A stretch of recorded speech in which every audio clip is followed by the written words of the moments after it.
tiin alaya iswa alo ding ka alaya isu lo ding lero nam le nam sile quang le u le na chung có tim lệ cô chẳng tình na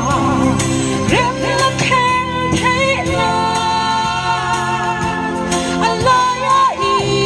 isu lâu tình lệ ro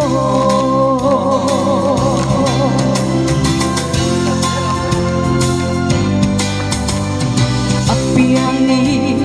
thế nga đâu lệ ra gara arong sa athini miswal te kara an khebe satuan lal parem rohatan hi avaro puye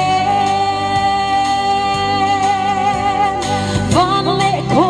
vele atsungar maleng setin alaya iswa alo ding ka alaya isu lo ding le ro nam le nam chi le quang le u le na kara chung có tim na rem là khen thế na alaya isu lâu ding lệ ro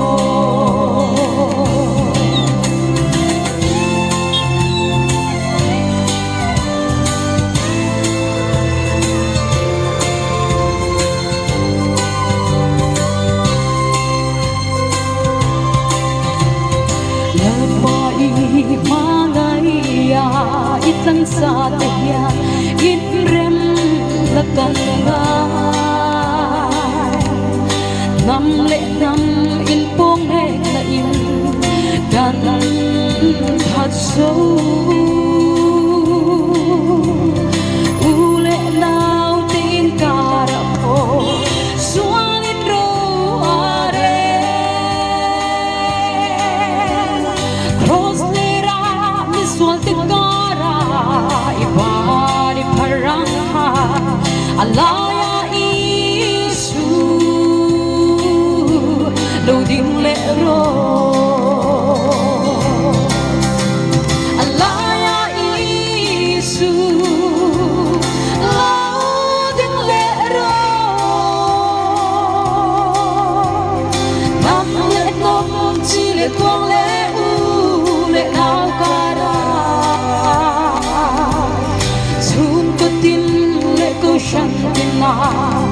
rem la khen thế na alaya isu lâu ding lệ ro